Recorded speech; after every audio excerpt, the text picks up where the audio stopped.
Hey guys, good afternoon. Well, I'm kind of doing a weird thing here, but it's me.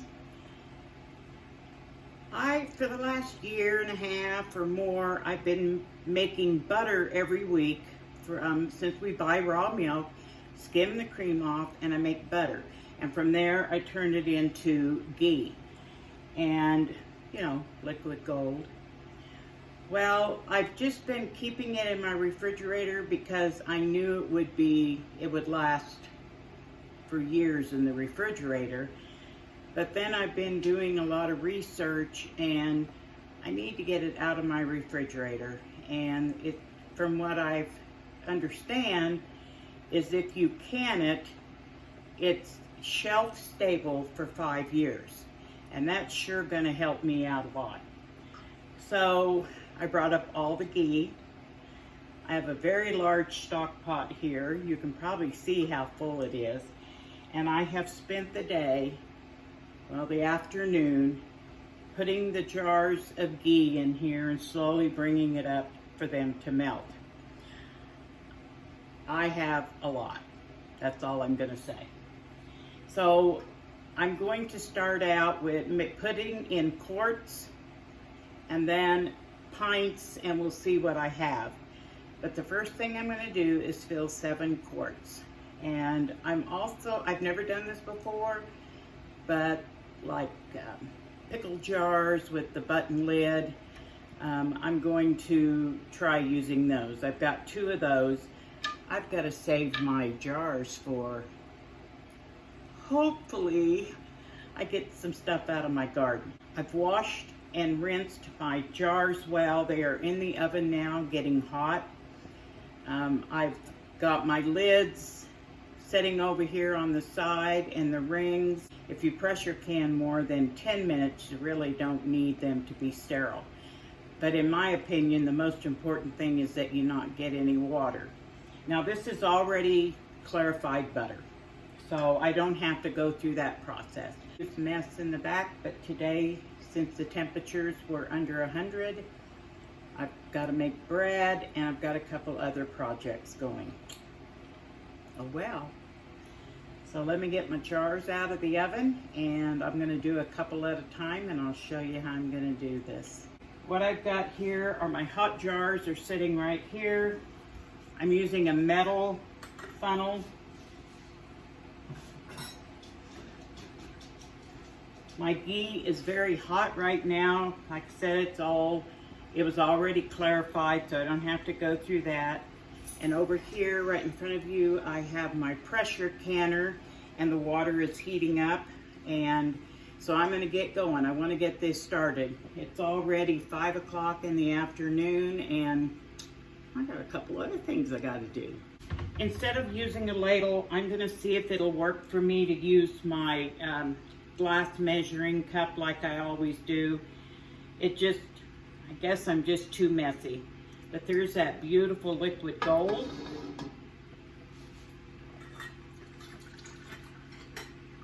And I'm just gonna fill the jar.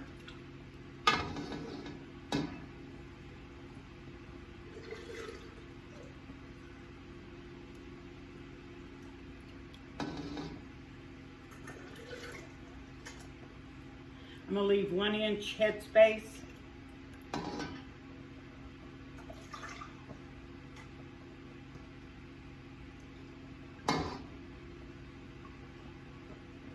And this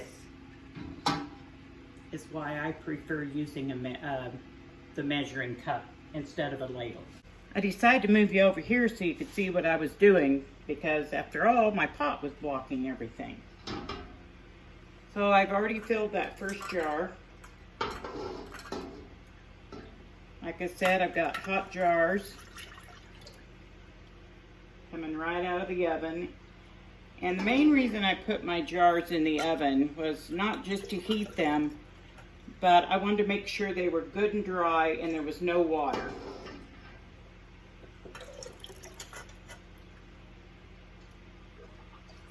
I'm still managing to make a wonderful mess.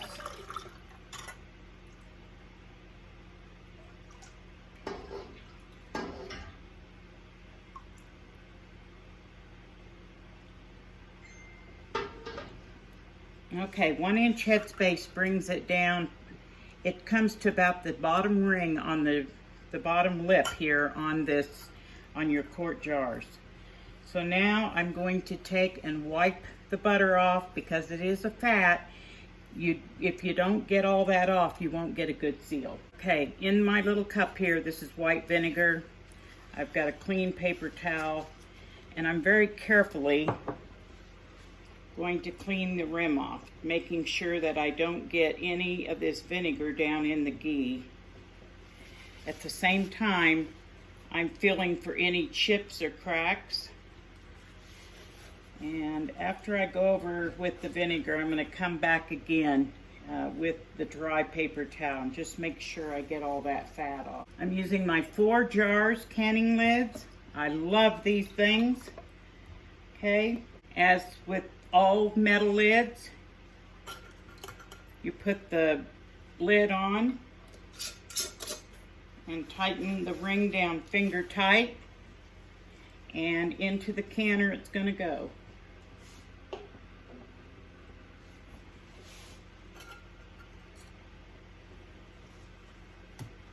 Okay, I'll show you one more time. I've got a clean paper towel. I'm going to take just a little bit of vinegar. I'm going to go around and clean off any fat. Now, I do want to put a little, what is that, a disclaimer. This is not approved by the National Canning, but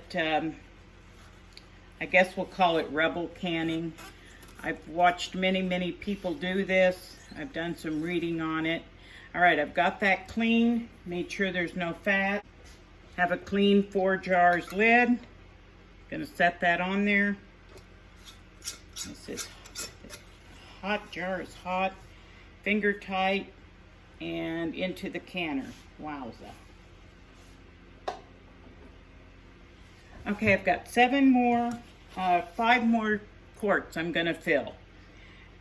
I'll come back and show you when I'm done. You're back. This is the last jar, hot. And I've never done this before. So this is new for me, but I've watched other canners do this on YouTube, but they say if it's one of the button lids and it's got a good rubber lining in here, I believe this was a pickle jar. I've got another one in there. This is an experiment, and again, it's not approved. So I've got, this jar has already been wiped clean, the rim has been wiped clean, and I'm put the jar lid on finger tight, and yikes, into the canner. Okay, here's my 7 quarts of ghee. I still have my big pot here that's, I think it's probably a 4th full yet. I'll be doing those in pints and half pints. So now I'm going to put the lid on. This is an All-American. I've already taken a dab of olive oil is what I use. Gone around the rim and also the edge of the lid. Since there isn't a rubber seal, that's how this seals. So let me get my lid and we'll put that on. I'll show you what we're going to do next. I've also had the heat running under here. And while we're close, see this notch? You line this up to an arrow on the lid. I'm going to go ahead and turn the heat up so the water can be getting hotter and go get my lid. Okay, here's my lid. Where's that arrow? There's the arrow. Like I said, I put the olive oil around the edge, the rim of the canner, and also around the lip of the lid. Disregard that mess. And as you can see right there, the bread is ready to get made into loaves. So I got to get a move on. Okay, I'm going to line this arrow up with the notch.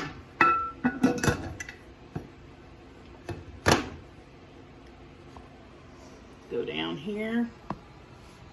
I lined the arrow up with the notch, and now we're going to bring these wing nuts up, and you do it crisscross. Don't tighten it down at first, just get them all brought up.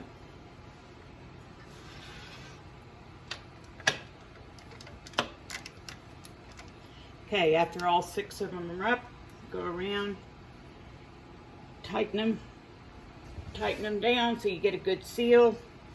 I've got the heat on high. Before I put the lid on, I meant to show you, but I looked through the vent hole to make sure there was nothing obstructing it. After every canning session, I wash my canner and everything good, and I check it then also. So I'm going to wait until this starts to vent a stream of steam, and I'm going to let that vent the steam for 10 minutes. Okay, I think you can kind of see it, but well, it's starting to vent steam, and there we go. So I'm going to set my timer for 10 minutes, and then when the 10 minutes are up, I'm going to put my weight on at 15 pounds. So get the timer set, 10 minutes, start, and I'll come back when the timer goes off. Okay, my timer just went off. For my altitude, it's 15 pounds of pressure. I'm going to put my weight on here, and I've got my heat turned up high still. I'm going to wait until this begins to jiggle, and I'll also be watching the pressure gauge until it gets up to close to 15 pounds. And then we'll come back and we'll do the next step. Okay, it has started to jiggle. The temperature is up. So now I'm going to turn the heat down. And what we do now is we want to wait until this begins to just jiggle maybe 4, 5, 6 times a minute. Not a steady jiggle. And maintaining the pressure up here, and I keep it between 13 and 15.